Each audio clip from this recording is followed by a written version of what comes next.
We listen, we don't judge. Ngijola lo muntu owangibamba inkunzi, wangibuyisela izinto zami ngoba ethi ngimohla qedwa wangishela. Uthi yena akabambani inkunzi, kahle kahle kwakuyindlela yakhe ukuthi ethola inamba yami ngoba wayazi ukuthi ngeke ngize ngimnikeze.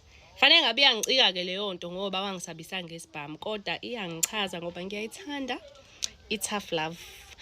Uthi yena wenza ubugebengu obuserious, ubhomba amabhenki, aphinde abhombe nemoto yemali. Ifoni ayinaveli kuyena, ingakho nje ne-iPhone 15 yami ayibuyisa ngoba u-25,000 awuyilutho mangabe ucomparison ne-million alenza within a second. Ngokwakhe uyathanda ukuthi angimthandeli imali yakhe, ngithanda yena nje. Ukubiyazi ukuthi ngaba ngimthanda ukuba azange ngisabise ngesibhamu ngoba ngachazwa yikona lokuthi engathi uzoba indoda engiyidingayo ezokwazi ukungiprotecta. Ngokwakhe ke Nkosi yami iyafisa ukuthi sishade ngibe umfazi wakhe. Kodwa manje uyasaba ukuthi uzofaka impilo yami engozini ngoba bazomlandelela kakhulu abakwaZidlodlo kanye nalaba vele abangashayisani nabo.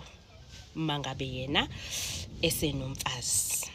Kodwa nje yena uyangithanda futhi mina ngo soulmate wakhe.